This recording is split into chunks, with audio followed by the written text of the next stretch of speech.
Hey guys, this is Joel talking about the lunge position today. This pertains to any kind of lunge movement. So this could be a split squat, a reverse lunge, a front lunge. All these principles are going to apply the same. We're going to break this down into a couple parts. One, getting organized properly, what that means. Two, initiating the movement properly. A few key points to think about when you're doing this. And then we'll finish up talking about some common faults that I see. So getting organized for the lunge position starts with getting your spinal joints and your other joints properly positioned and protected. First thing, making sure that we're getting glutes on, abs on, even some of those deep trunk muscles on here.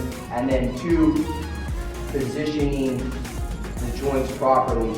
So thinking about keeping the hips nice and squared up, making sure that front knee is over front ankle, making sure that back knee is behind back hip. This is what a split squat looks like from the front view. Hips are squared up, core is active, front knee over front ankle, also tracking properly, back knee behind back hip.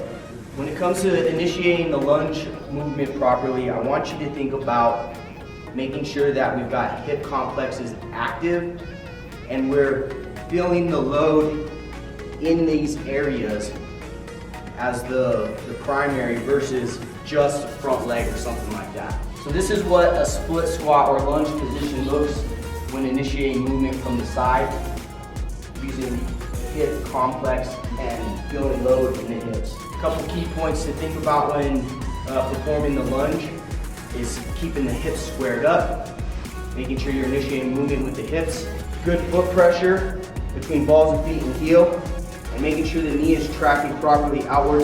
It could be anywhere from pinky toe, maybe even here, somewhere in this range. If we're tracking over the knee, knee over the toe, here we're creating some good rotation, some good stability in the hip. After establishing good position, we want to tie the breathing into this. We want to make sure core is on, so glutes, trunk is active. Breath in to that, exhale to stand up. Reorganize core, inhale, exhale. And you can regulate this based on the activity that you're going to be performing. So for instance, if I'm just doing a split squat with no load, I don't necessarily have to be on a scale from 1 to 10 at a 10, but if I got a really heavy weight in front of me, then I'm probably going to be a lot closer to that 10 level of activation. Some common faults that I see with the lunge position are hips are cockeyed, so now we don't have those rotational forces in play to actually organize both hips simultaneously. I see knee falling inwards. Now we're losing stability in hip, structure in the bottom of the foot, and now we're probably loading the front knee. The other portion of this would be an overly flexed hip. We're not getting proper hip extension here. And those are the most common faults that I see.